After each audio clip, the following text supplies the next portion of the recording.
Mangwana ni mwalelepo vukenjani Kleikwas Vanave Africa. Welcome to Africa Good Morning, the news and current affairs show bringing you everything you need to know happening in the SADC region and beyond. As usual, you're joined by Ashwin Berry and Aina Raiza Kweyo.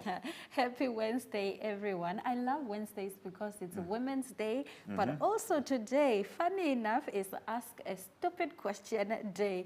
We've all done that.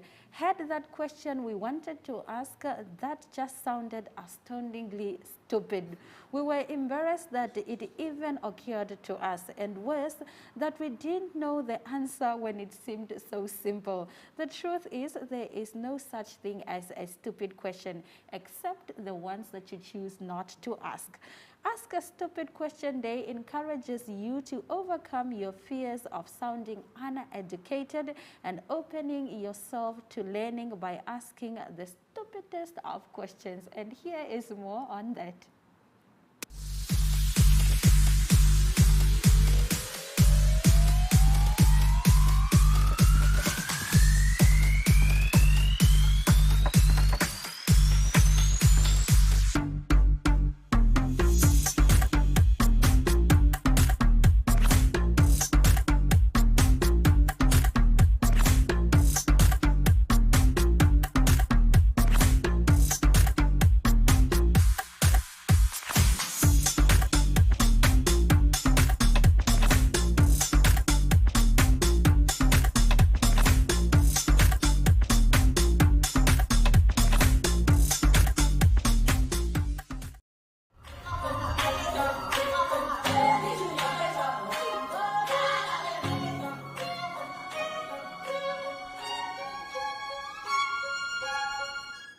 Welcome back to Africa Good Morning. In our top stories, at least 40 killed in attacks in Nigeria, Kaduna State.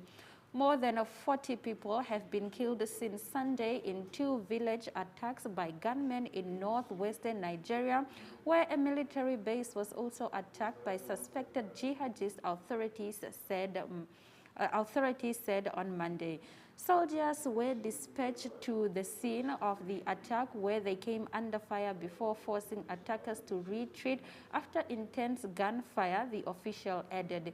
In retaliation for this attack, as well as another one of the person was killed in the village of Jankasa.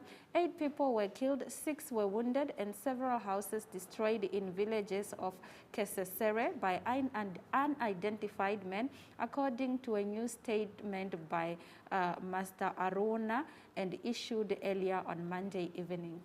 We will do better. South Africa's ruling ANC launches manifesto before local elections. South Africa's ruling ANC on Monday unveiled its manifesto for upcoming local elections, vowing to renew itself, woo back supporters, and stop opposition inroads. In a televised event, President Cyril Ramaphosa launched his party's manifesto from a public square in the capital, Pretoria, pledging a reformed party while admitting that we have made mistakes in the past. This evening, we pledge to you, the people of South Africa, that we will do better, much better than we have done in the past. This is a pledge, and this is what we dedicate ourselves to you all. We have not always done the best that we are meant to do, he said. Nomvula Mokonyane, head of organizing and campaigns for ANC, spoke of the party's main agenda. The party's primary target is the youth. The ANC party, which has ruled South Africa since the end of apartheid in 1994, suffered its worst electoral setback during the last local polls in 2016, eking out just under 54% nationally, while losing an absolute majority in 5 of the 6 largest cities, including Johannesburg and Pretoria. Mali forced to find a solution faced with French troops reduction. Mali's Prime Minister Koguel Maiga has defended comments he made before the UN General Assembly on Saturday that France had abandoned his country in mid-flight with a unilateral decision to reduce the number of French troops in the country. Under pressure from the economic community of the Western African state, Mali's new military leader agreed to an 8-month transition that could culminate with presidential and legislative elections on the 27th of February 2022. On Saturday, Maiga ripped into France during his address to the General Assembly, accusing Paris of abandoning it by preparing to withdraw the Barkhane force, halving its troops in the Sahel by 2023.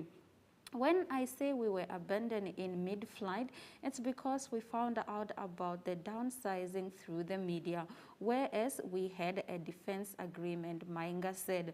Maiga specifically addressed reports that Mali is close to sealing a deal with a Russian company, Wagner Group, to hire mercenaries to help fight Islamist insurgents.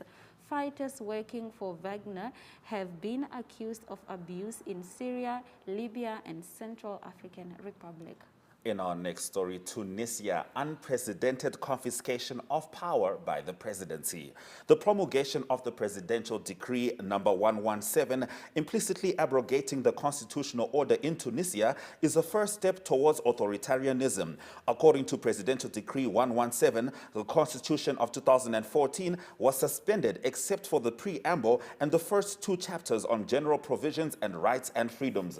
The presidency goes further and reverses the universal rule of the supremacy of the Constitution by placing the presidential decree laws above the Constitution. Faced with the alarming drifts we are witnessing, national and international civil society organizations strongly denounce the decisions taken unilaterally by President Kais Saied, reaffirm their unwavering attachment to democratic principles, and condemn the seizure of power and the lack of any form of safeguards.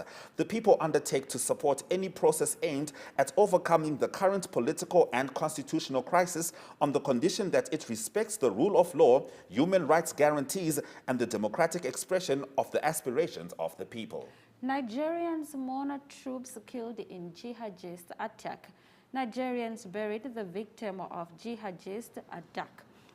At least 8 soldiers were killed and several others missing after being ambushed by IS-affiliated jihadists in violence-wrecked northern eastern Borno State, 2 military sources told AFP.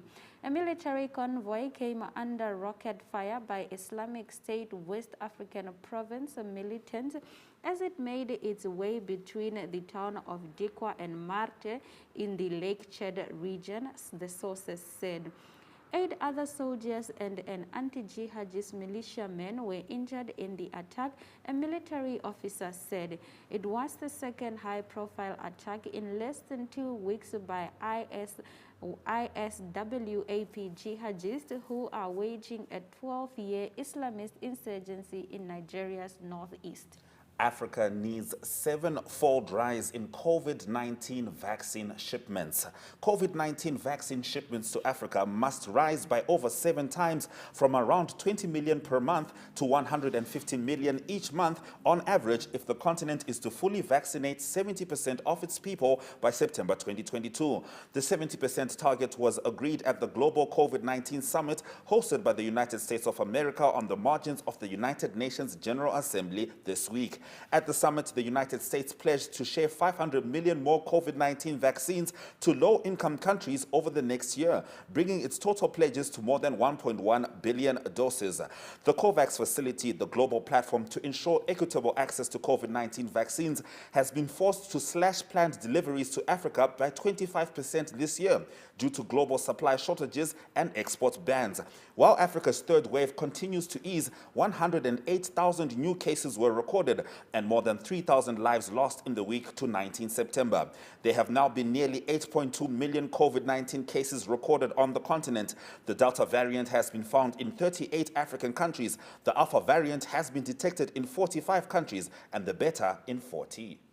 Over 86.5 million COVID-19 vaccination administered across the continent. As of the 27th of September, confirmed cases of COVID-19 from 55 African countries reach over 8.2 million, while over 86.5 million vaccinations have been administered across the continent. Reported deaths in Africa reach over 208,000 and over 7.4 1.5 million people have recovered. South Africa has the most reported cases of over 2.8 million and 87,000 people have died. Other most affected countries are Tunisia, Morocco, Egypt, and Kenya. The numbers are compiled by the Center for System Science and Engineering at Johns Hopkins University using statistics from the World Health Organization and other international institutions as well as national and regional public health departments. Kenya nurses to earn 3 times their current pay in the UK. Kenyan nurses set to work in the UK will earn more than double their current pay if they are put on the pay scales of local workers in the European country. However, this will only happen if the Kenyan government successfully negotiates for its workers to earn the same as their UK counterparts. And the high earnings in the UK may not give much relief to the workers, as they will attract high expenditure in the country whose cost of living is higher than the East African nation. The Royal College of Nursing has estimated that the average annual salary of an NHS nurse is 4,324,410 Kenya shilling.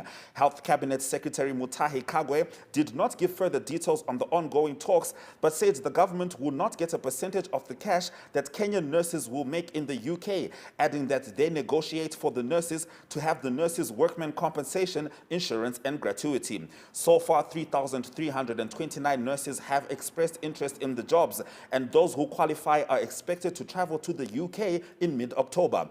According to the data from the Health Ministry, only 14 have finished the tests and 1,000 nurses have so far been found eligible for the program.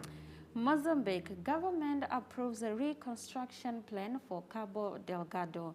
The Mozambican government has approved the reconstruction plan for the northern province of Cabo Delgado, which envisages the restoration of social and economic infrastructure wrecked during the incursion by ISIS terrorists. Addressing a media briefing on Tuesday in Maputo at the end of the weekly meeting of the Council of Ministers, the government spokesperson, Deputy Justice Minister Filimao Sauz, said the necessary budget for the plan to be carried out between 2021 and 2024 will be announced officially over the next few days, and also its implementation and mechanism. The approach for Cabo Delgado province will not be different from that adapted for the post-cyclone reconstruction plan adopted in the wake of Cyclone Idai and Kenneth, which hit the central and northern Mozambique in March and April 2019. Billions needed to save African cities from climate disasters. Investments of some $280 billion will be needed to combat the effects of climate change in 35 cities in southern Africa, Kenya and Ethiopia by 2050, new research shows. A report published Monday, the Coalition for Urban Transitions, which advises governments on economic development and global warming, warned that Africa's urban development was likely to confront unprecedented biophysical risks, with its urban population exploding 20-fold between 1950 and 2015. Africa is the fastest urbanizing continent and also the hardest hit by climate change. In recent years, unusually strong cyclones have struck Africa's southeast coast, while droughts have parched southern Africa and floods and landslides have hit the Horn of Africa. Cape Town, South Africa's largest city, almost ran out of water in 2018. Policewoman serial murder trials grip South Africa. The trial of a policewoman accused of murdering 5 relatives and a boyfriend to cash in on insurance claim has captivated South Africa. Struck by the brass in the face of blood-curdling allegations. Eyebrows raised in defiance, Naomi Rosemary Ndlovu, who's 46, sat nonchalantly in the dock of Johannesburg court on Monday, hair pinned into 2 lopsided buns. Prosecutors have compiled a chilling litany of evidence against him. Between 2012 and 2017, they say her cousin, sister, boyfriend, niece, nephew, and other relatives were found dead, bludgeoned, strangled, or shot. Ndlovu is the main suspect behind their murders, accused of taking out lives and a funeral insurance in the victim's name and claiming the money after their death. Her trial has kept South Africans glued to their TV screen since it kicked off in mid-September. Investigators allege that Ndlovu made around 93,000 from her bloody deeds. She has been charged with several counts of murder, conspiracy, and fraud. The affidavit contains hair-raising details of her alleged modus operandi. While hitmen are suspected to have carried out most of the dirty work, Ndlovu is said to have personally taken care of her sister Audrey, poisoning her tea before strangling her. She was caught red-handed in 2018 when one of the hitmen tipped off the police after she hatched a plan to burn down the house of another sister, prosecutors said. The fire would have tortured the woman and her 5 children, including a 5-month-old baby, knocked out by sleeping pills, their mouths stuffed with socks to avoid screaming. It proved too horrific even for a professional killer. Days earlier, a hitman flirted at the side of Ndlovu's elderly mother. He renounced the job to ask the frail lady for a cup of water and left the house. Truly horrific. May justice be served. In the last of our top stories, ancient Roman ruins in Libya hold great potential. Founded by the Phoenicians and later conquered by the Romans, the ancient city of Leptis Magna in Libya is often described as the Rome of Africa. UNESCO classified these ancient ruins as a World Heritage Site. In 2016, this site, along with 4 others, were placed on the list of endangered sites. For the head of the Leptis Magna Control Committee, neglect is the greatest enemy. This ancient city, built on a site of about 50 hectares, is a must-see for tourists. According to the head of the Site Control Committee, these ruins hold enormous potential and could be a magnet for visitors and boost the national economy. It's beautiful for its archaeological sites and its warmth. When you enter Leptis, you are embarking on a journey through time, a dive into history, says Abdesalam Weber, a Libyan visitor. All right, that brings us to the end of our top stories. We still have more stories to go right up until 8 a.m. Stick around.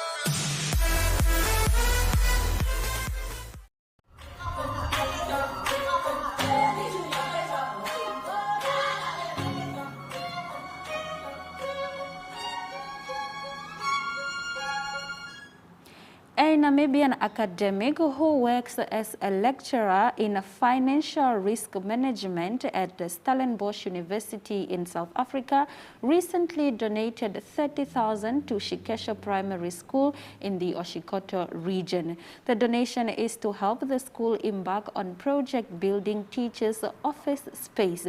Dr. Messias Alphos now joins us online from the Stellenbosch to reflect on this generous gesture. Good morning, Doctor, and welcome to Africa. Good morning.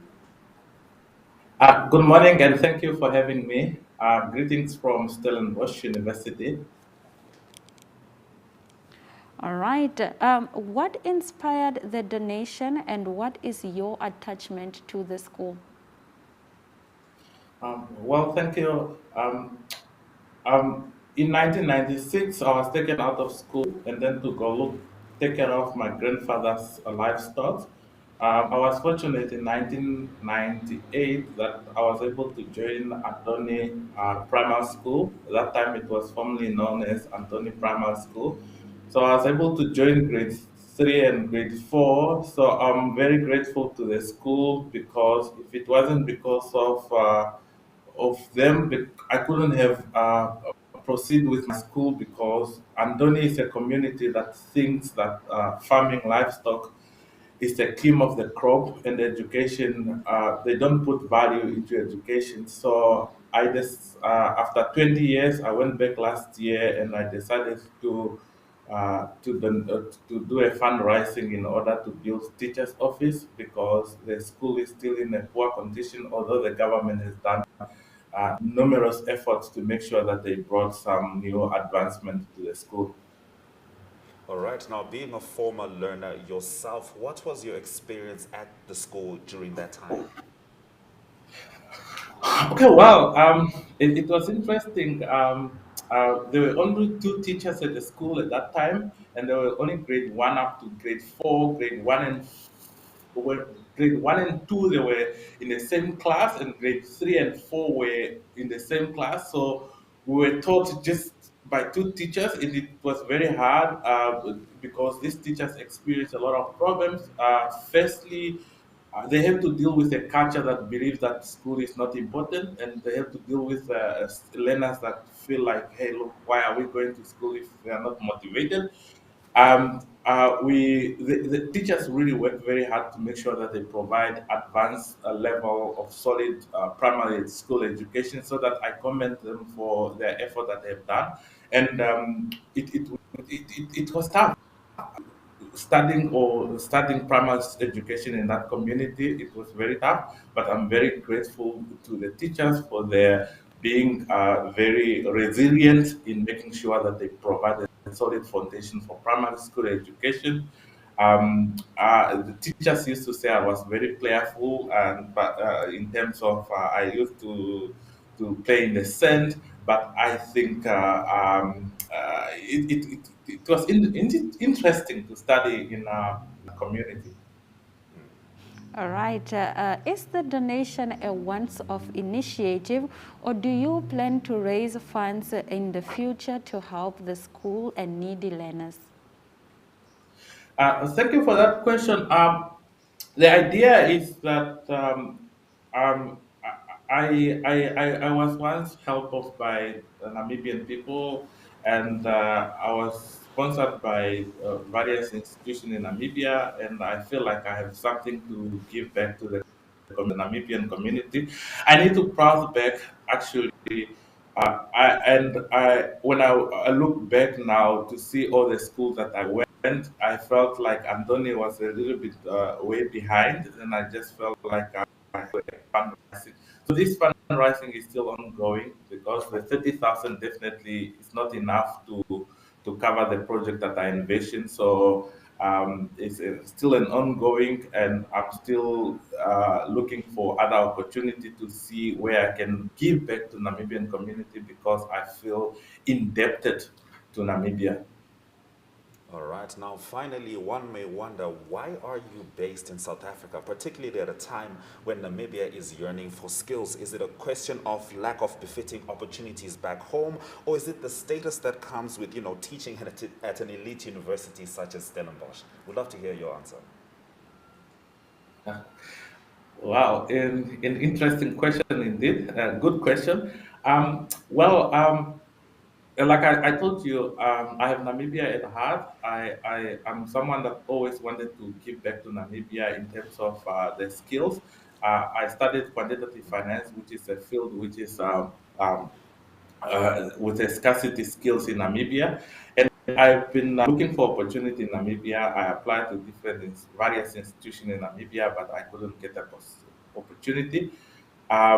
And so it's not that I am just standing here back, not wanting to come back to countries, but truly speaking, is because it's very hard to find opportunity in Namibia, and but I was fortunate at least to find opportunity at Stellenbosch University, and which I feel like at the moment I need to concentrate on more building a global exposure, and also being maybe in the later stage when I come back to Namibia, then I'll be well equipped with necessary skills to be able to bridge the gaps in terms of skills set in Namibia. But I'm also, while I'm also abroad, I'm also intending to contribute in various ways, especially to Namibia financial market where I can, and also, yeah, just to the Yes. development of the financial market in Namibia.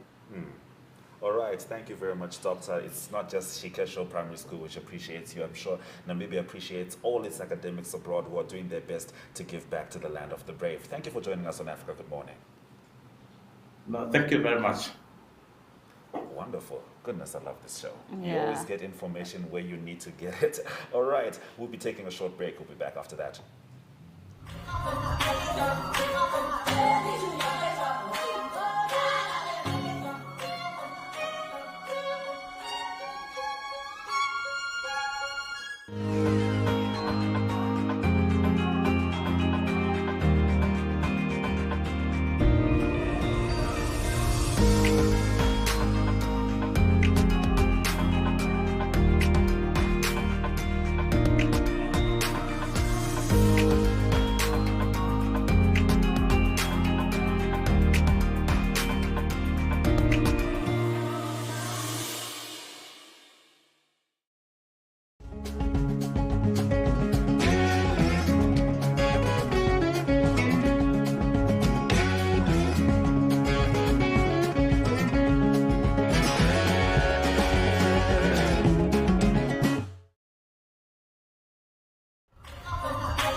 Now, one thing about broadcasting is that one thing you hear just before we come live is that Mike's alive. And sometimes if you listen clearly, it means Mike is alive. And Mike Suchula is indeed alive in Zambia, ready to bring us the news. Good morning, Mike. How are you? Africa, good morning. I'm very well, thank you. How are you doing there? I am fantastic. All right, let's start off with the first story, which unfortunately is the sharp left with the pre-established energy. Police are investigating a case where over 130 pupils at a local school experienced breathing difficulties while others collapsed as a result of inhaling unknown fumes. Could you please get into this? Yes, this is one of the sad developments that happened yesterday. The incident happened around 8:20 yesterday at a local school called Buyantanshi Technical School on the Copperbelt province. Those are some of the pupils that were rushed to hospital to get medical attention. So apparently, what police have established is that when they went to this school, a number of learners complained of breathing difficulties. They were coughing, and the others had collapsed by the time police went there, and the other officers trying to see how they can resolve the situation. Then, as police were scanning through the area, they discovered a perfume called blue perfume that was thrown in one of the bins within the school premises. So it is from that what discovery that police are suspecting that it could be one of the reasons why students had to experience such difficulties. The good news is that there was no any death that was recorded. Then health authorities have taken it up to ensure that they examine and do an analysis of what could have been contained in the same blue perfume, which they strongly believe was the main causer to the incident that happened at this local school. All right, President Hakainde Hichilema has appointed Dr. Denny Kaliala as central bank governor, who was dismissed by the former regime. Please tell us more.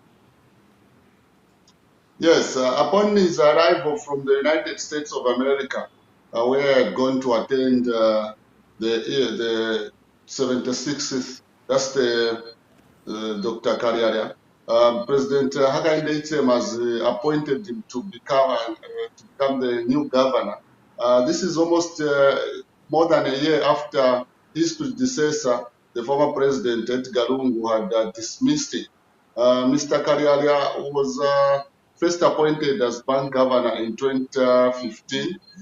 Then his contract was renewed in 2018. It was due to end in 2023 before it was terminated in 2020. So he's coming back, as raised a number of concerns or reactions from different stakeholders, especially the former ruling party, who are accusing him of having been a sellout in terms of disseminating negative economic information to the opposition. Because how come he's getting the job just after he was dismissed more than a year? And upon the time he was dismissed, there were these speculations to say he was offering information to the opposition to negatively comment against the then ruling party, the Patriotic Front.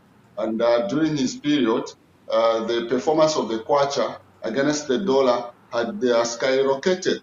So a number of economists are asking to say if during the time he was there under the former government, the kwacha had skyrocketed, what is he going to do now to bring the kwacha down or to stabilize the business environment in the country? So a number of people are offering divergent views over his coming back to the Bank of Zambia to continue helping the new government to stabilize the economy. All right, now in your last story, the Confederation of African Football has granted permission to 20,000 fans to watch Chipolo Polo Boys clash against Equatorial Guinea next month. Could you tell us about that? Yes, this is the Football Association of Zambia, led by Andrew Kamanga, had been pushing for the return of football fans to stadium. And this particular one has been granted. The area appeal that had pushed in for the first match against Tunisia on the Copper Belt at David Manawasa Stadium was rejected. Instead, CAF said only 5,000 fans could be allowed in the stadium. But this one comes a little bit a good news to soccer fans who have been given this rare opportunity to watch the national team for the first time in a long period ever since the outbreak of the coronavirus. Then the Minister of Health is also using this platform to say the fans that are going to be allowed to the stadium must have at least been vaccinated.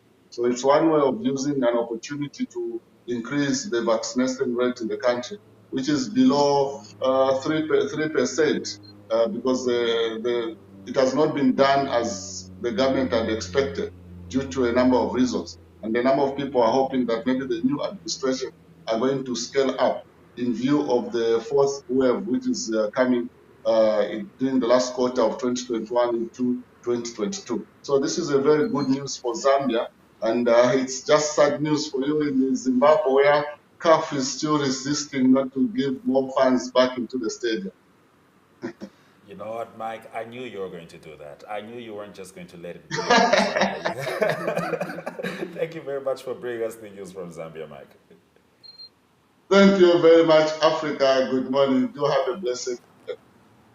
All right, we certainly hope to do so. Next up, let's have a look at the weather forecast.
South Africa is not only the rainbow nation, it is also the land of trends. Now, Ari Houghad is here to wrap up all the trending news stories in Mzansi. Good morning, Ari. How are you?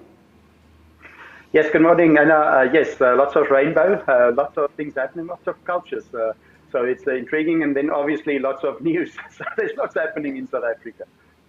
All right, President Cyril Ramaphosa is under continuous pressure to release the special investigation report into the controversial Digital Vibes contract that was awarded by the Department of Health at the start of the COVID-19 outbreak. Please tell us more.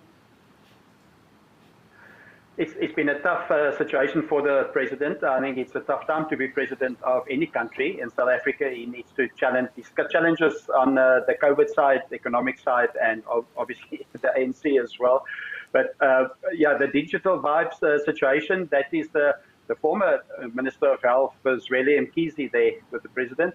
He unfortunately had to quit because of this. Digital vibes was a contract of 150 million South African rand that was given to Digital Vibes for communication purposes, a communication company in the COVID time. But there was lots of irregulations that was pointed out. Unfortunately, Mr. Mkhize and his family was implicated. Also now, a few days ago, the Department of Health Director General, Dr. Sandile Buthelezi, also stepped down because of investigations.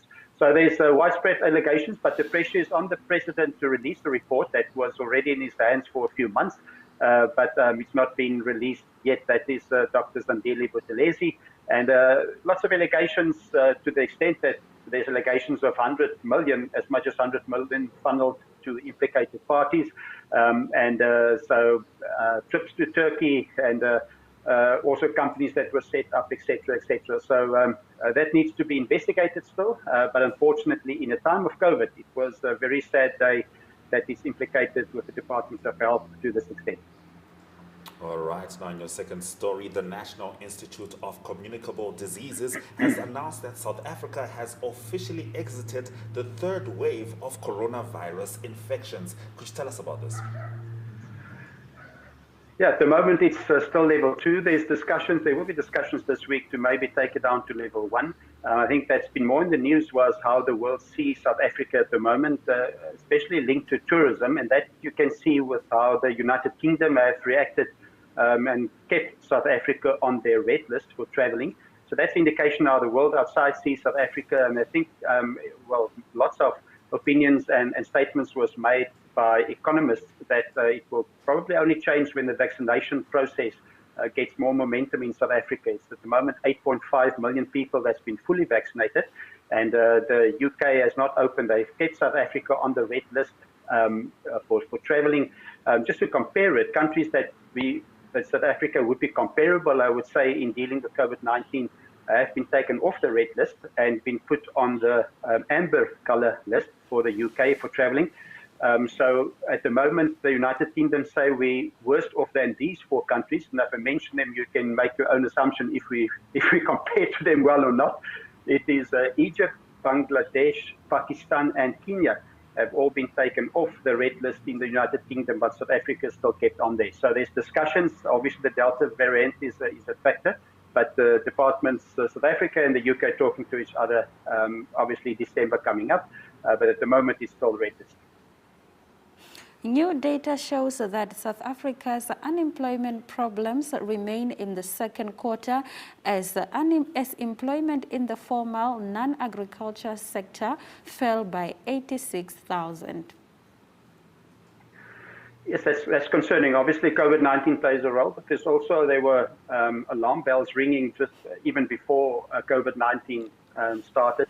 So the economy is under pressure, 34% plus unemployed at the moment in South Africa. That's a huge number. From those 86 jobs that was lost, the manufacturing was 15,000 and construction 7,000. And part-time employment is at least up. So employed people part-time. 77,000 new part-time jobs were created, but in the full year, the last year, 17,000 year-on-year full-time jobs was lost. So huge pressure there. I think the tourism, we talked about the red list earlier, tourism is under massive pressure, and tourism lost almost 1 million jobs in the last year. There were 1.6 million people working in tourism. It's now just 640,000 people working in tourism. So the inbound spend also declined a massive amount, 164 billion rand that it declined in 2020, just inbound tourism in South Africa. So it is a concern.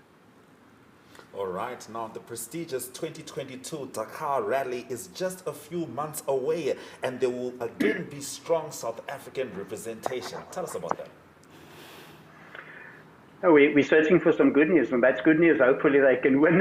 It is Janelle de Villiers is the well-known driver, and then also there's good news that, apologies, that is Janelle de Villiers in his Toyota. That's new regulations. Janelle de Villiers will again be racing for the Toyota team, the Kazoo Racing team. It will be the 2nd of January. It will start. New regulations was put out by Toyota. Or by the organizers, so it will be a carbon fiber vehicle. The tires will be 37 inches, not 32 inches. And then the big news is it's a 3.5 liter twin turbo petrol V6. So it's the same engine that's in Land Cruiser 300. So that has been made ready for racing. But not only is it Janelle de Villiers, it is also Henk Latergan that will be driving for Toyota. And then that is Kay Perry. Great story that the two Southern African, the first two ladies to do the Dakar on motorcycles. That's Tay Perry, she's one of them, and Kirsten Landman was the other one. So good South African representation in the Dakar, and hopefully they will do well. All right, in our feel-good story, the Western Cape government and animal welfare groups stood together yesterday on the World Rabies Day, and many campaigns to vaccinate pets were announced. Please tell us more. It's they say it's apologies, a man's best friend. I don't know if some will say it's a cat, but dogs play a big role, sorry, in people's lives. Sorry, there goes the voice. They're back again. It was World Rabies Day yesterday, so it's important in all the under-resourced areas in South Africa, especially, where there's lots of stray dogs, unfortunately, but there's lots of good initiatives to vaccinate the dogs.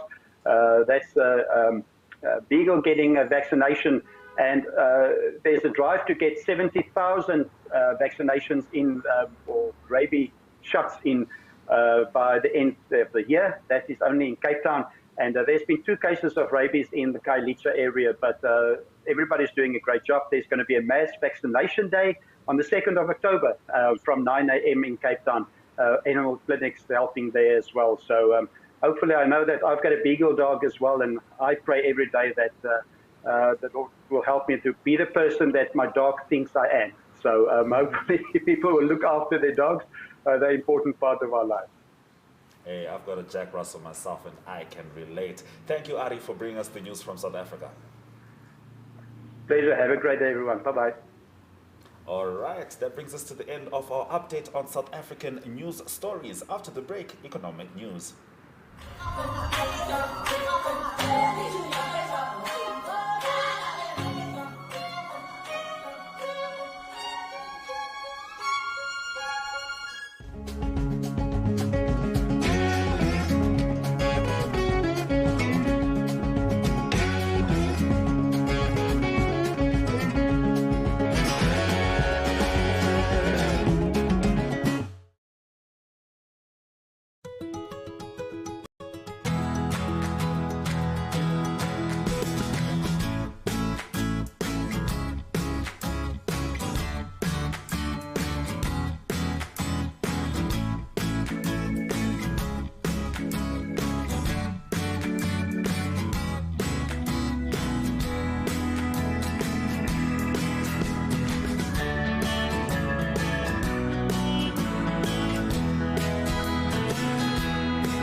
Welcome back to Africa Good Morning. As promised, it's time for your economic news stories. In our first story, oil roars beyond $80, the highest in nearly 3 years.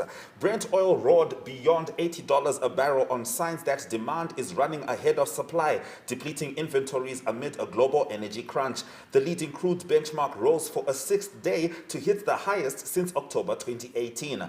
Oil's latest upswing has come with a flurry of bullish price predictions from banks and traders, further gains in natural gas, and speculation that the energy industry isn't investing enough in fossil fuels to keep supplies at current levels. While worldwide demand has increased, the Organization of Petroleum Exporting Countries and its allies, including Russia, have been easing supply curbs with great caution. Crude demand could rise to 500,000 barrels a day as high gas prices force a switch.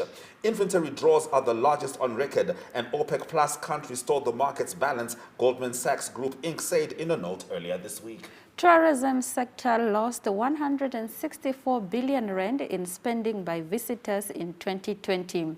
South Africa's tourism sector lost an estimated 164 billion rand in spending by domestic and inbound visitors to the country in 2020 because of the COVID-19 pandemic. The Bureau for Economic Research at the University of Stellenbosch said on Monday the number of jobs supported by South Africa's tourism industry declined by 96,000 to 640,000 in 2020 from 1.6 million in 2018 as spending by domestic and inbound visitors slimmed.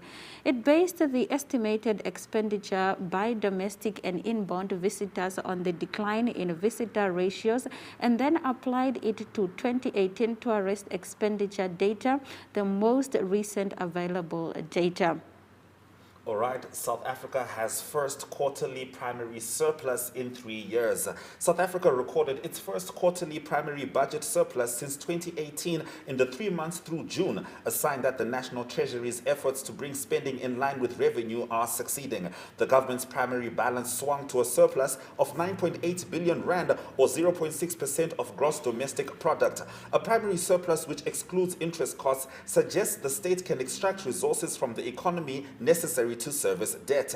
While the latest data reflects an improvement in economic activity from the height of restrictions to curb the coronavirus pandemic, South Africa remains stuck in its longest downward cycle since World War II. The economy entered the 94th month of a weakening cycle in September, according to official data. However, it's possible South Africa has already entered an upward cycle given the strong recovery in output from 2020, when the economy contracted the most in at least 27 years, the central bank said in an emailed response to questions. The edible insects coming to a supermarket near you. It has been long suggested that we should start eating insects to help the environment, but for many of us, it is not a palatable thought. One Israeli firm is hoping to win over the squirmish by adding different flavorings. Grasshoppers taste like Perkins mushroom, coffee, and chocolate, adds Master Tamir, but with our range of food, we can add in different flavors. The gummies come in orange and strawberry flavor. The Israeli entrepreneur says he became fascinated with grasshoppers as a child after hearing stories from his grandmother, who was the cook on the kibbutz or collective farm. That's when I learned that grasshoppers are food for billions around the globe. The insects have long been eaten by communities across Africa, Asia, Central America, and the Middle East. But for many people in Europe and North America, it remains an unwelcoming thought. Hey, listen, you don't know what you like until you fry the grasshopper here and there. That brings us to the end of our economic news stories. Up next, economic indicators.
right, it's time for us to get into our sports stories, and we start off with football. Kenya veteran skipper Wanyama retires from international football. Kenya's national team veteran skipper Victor Wanyama announced on Monday he was retiring from international football. From making my debut against Nigeria to captaining the team at the Africa Cup of Nations finals in Egypt, these past 14 years have gone beyond what I ever thought possible, Wanyama said in a statement on Twitter. The time has come to hand over the team to the next generation.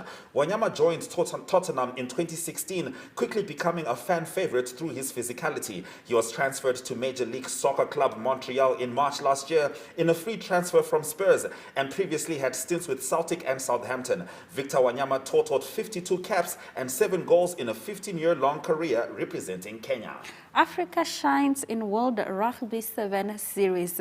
South Africa needed only to make a final Edmonton, Canada to be crowned series champion after its tournament victory in the Vancouver leg last week in the shortened 2021 series due to the coronavirus pandemic. After Robbie Ferguson gave Britain the lead with the second-minute try, Mula du Plessis scored in the 4th and 7th minute and gave South Africa a lead they never relinquished. Captain Siviwe Soyizwapi also scored 2 tries for the winners.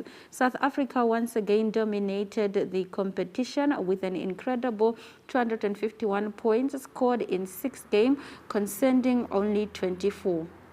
All right, Brisbane COVID outbreak puts teams back in bubble. Rugby Championship organizers have ordered players and staff to isolate in their hotels amid a COVID-19 outbreak in Brisbane ahead of the final match of the competition. New Zealand, South Africa, Argentina and hosts Australia are allowed to continue training outside their hotels at closed sessions but cannot mix with the public, All Blacks assistant coach Scott McLeod confirmed. The 4 Rugby Championship teams played in a doubleheader in Townsville last weekend and wrap up the competition on the Gold Coast on Saturday. Brisbane is to host the National Rugby League's championship deciding grand final on Sunday at a sold-out Lang Park, but it could be shifted to Townsville in North Queensland if required. Engine concerns hang over Hamilton title bid. Lewis Hamilton retook the lead in Formula One championship with a 100th win in Russia on Sunday, but engine concerns are hanging over the Mercedes driver's bid for a record 8th time. Teammate Valtteri Bottas took a hit and started 16th on the grid in Sochi after Mercedes replaced some power unit elements in his car. Mercedes team boss Toto Wolff said there was some question marks the decision to be made regarding the power units, with the customers team Williams and McLaren also experiencing problems with Sochi. Adding to the concern, Hamilton's Red Bull title rival Max Verstappen looks good in shape for the remaining 7 races after taking a new engine in Russia and is still finishing the second after starting last. The Dutch 23-year-old is only 2 points behind Hamilton, who may have to take an engine penalty between now and the season-ending race in Abu Dhabi. Tough Abu Dhabi. Abu Dhabi. tough competition. If you see that picture, it looks like Lewis Hamilton is saying, "Machine, don't fail me now." All right, we never fail to bring you your news. We've been bringing it from 7 a.m. After the break, your headlines.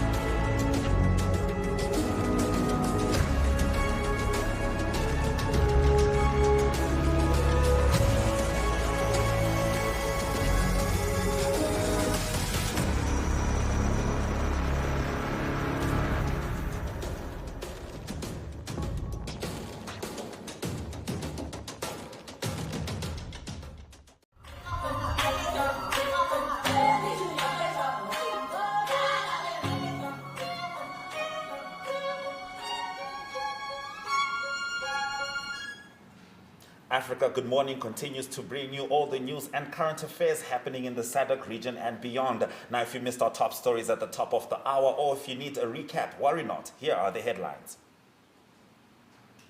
At least 40 killed in attacks in Nigeria's Kaduna state. We will do better. South Africa's ruling ANC launches manifesto before local elections. Mali forced to find solutions faced with French troop reductions. Tunisia, unprecedented confiscation of power by the presidency. Oil rose beyond $80, the highest in nearly 3 years. Kenya veteran skipper Wanyama retires from international football. Those have been our stories. We thank you very much for joining us on the Wednesday edition of Africa Good Morning. We do welcome your remarks regarding our show. You can email them to us. Our email is agm_2centsworth@nmh.com.na. Alternatively, we have a website. It's called OneUp2. We are also on Facebook and Twitter, and that's at Africa Good Morning. Do not forget, we are still in the middle of a pandemic, and we implore you to play your part. All right. Until tomorrow, Swera Jaganaka.